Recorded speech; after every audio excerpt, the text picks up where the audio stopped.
سلام به همگی، وقتتون بخیر. کیمیا هستم و امروز میخوایم با هم از سوال 41 تا 50 آزمون شهروندی آلمان رو تمرین کنیم. بدون تلف کردن وقت میرم سر سوال 41. Warum gibt es in einer Demokratie mehr als eine Partei?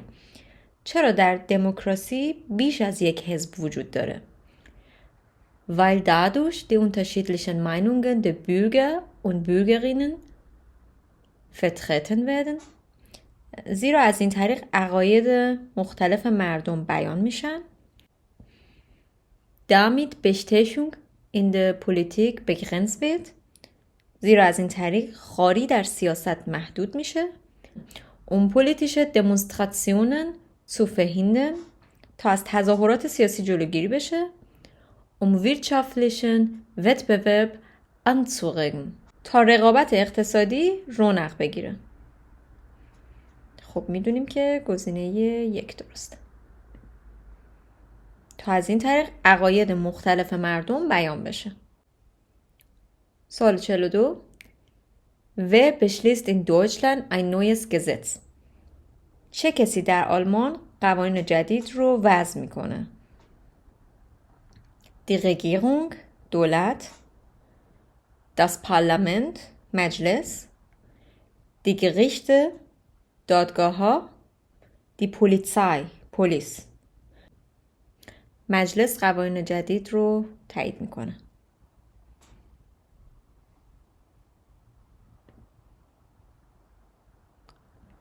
سوال 43.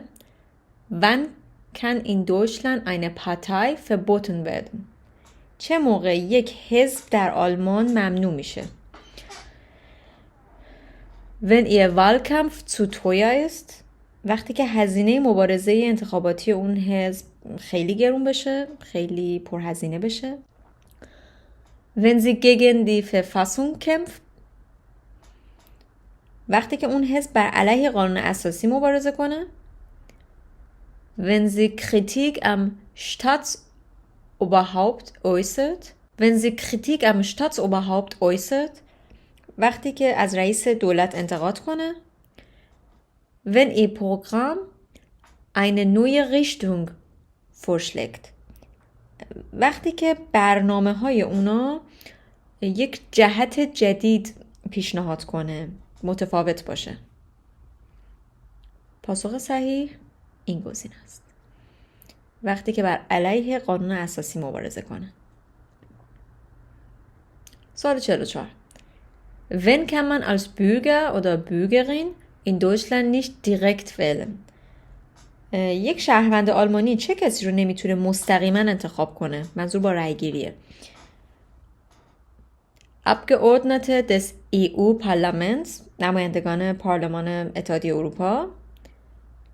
Den Bundespräsidenten، die Bundespräsidentin، رئیس جمهور آلمان، حالا چه خانم چه آقا. Landtagsabgeordnete، نماینده پارلمان ایالتی. Bundestagsabgeordnete، نماینده مجلس شورای آلمان. توی آلمان مردم رئیس جمهور رو نمیتونن مستقیما انتخاب کنن. برعکس کشورهای دیگه مثلا ایران.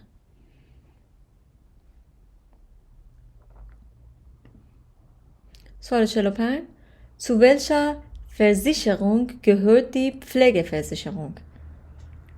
بیمه مراقبت و پرستاری به کدام یک از بیمه ها تعلق داره؟ یعنی زیر شاخه کدومه؟ Sozialversicherung، بیمه اجتماعی. Unfallversicherung، بیمه حوادث. Hausratversicherung، بیمه لوازم خانگی یا بیمه‌ای که از خونه پشتیبانی میکنه اگه مثلا حوادثی برای خونتون پیش بیاد، مثل حالا چه دزدی، چه سیل، زلزله، آتش سوزی و غیره. Haftpflicht und Feuerversicherung، بیمه شخص ثالث و آتش سوزی. Pflegeversicherung از زیر شاخه های Sozialversicherung. سوال 46. Der deutsche Staat hat viele Aufgaben. Welche Aufgabe gehört dazu? میگه که دولت آلمان داره وظایف زیادیه. کدام یک از این موارد زیر به این وظایف تعلق دارن. baut Straßen und Schulen، ساختن خیابون‌ها و مدارس.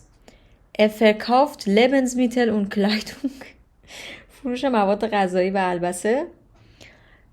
versorgt alle Einwohner und Einwohnerinnen kostenlos mit Zeitung، تامین روزنامه برای کلیه مردم. خنده داره واقعا بعضیش. produziert Autos und Busse، تولید اتومبیل و اتوبوس.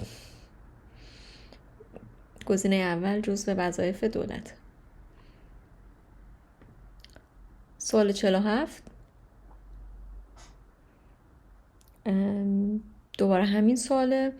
میگه که der Deutsche Staat hat viele Aufgaben. Welche Aufgabe gehört nicht dazu؟ قبلیه پرسیده بود welche Aufgabe gehört dazu، الان میگه welche Aufgabe gehört nicht dazu، کدام یک وظیفه دولت نیست. bezahlt für alle Stadtangehörigen Urlaubsreisen. wäre schön. تامین هزینه مسافرت‌های تفریحی برای کلیه اتباع آلمان. نه متاسفانه وظیفه‌شون نیست. همین دیگه خیلی پرفکت میشد اگه پول اولابم میدادن.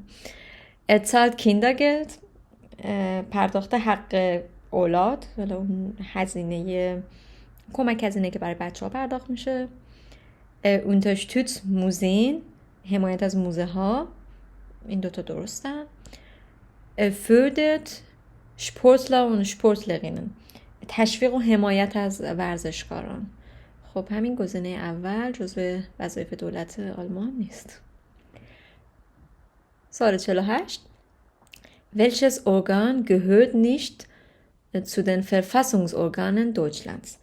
میگه که کدام ارگان متعلق به نهادهای قانون اساسی آلمان نیست. der Bundesrat، مجلس سنا. der Bundespräsident، die Bundespräsidentin، رئیس جمهوری آلمان. die Bürgerversammlung، شورای مردمی. die Regierung، دولت. die Bürgerversammlung یعنی شورای مردمی متعلق نیستش به نهاد قانون اساسی، متعلق نیست. سوال 49 Wer bestimmt in Deutschland die Schulpolitik؟ چه مرجعی در آلمان یا چه کسی در آلمان سیاست مدارس رو تعیین میکنه؟ Die Lehrer und Lehrerinnen، معلم ها.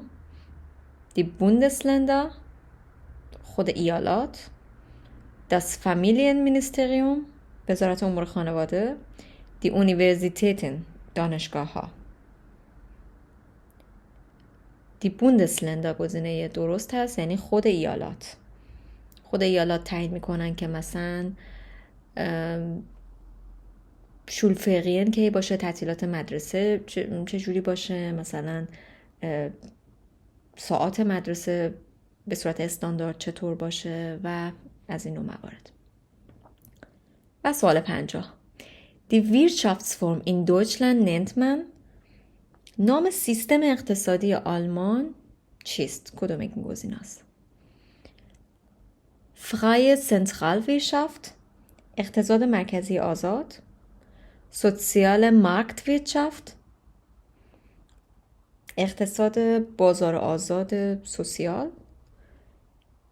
Gelenkte Zentralwirtschaft، اقتصاد مرکزی تحت کنترل.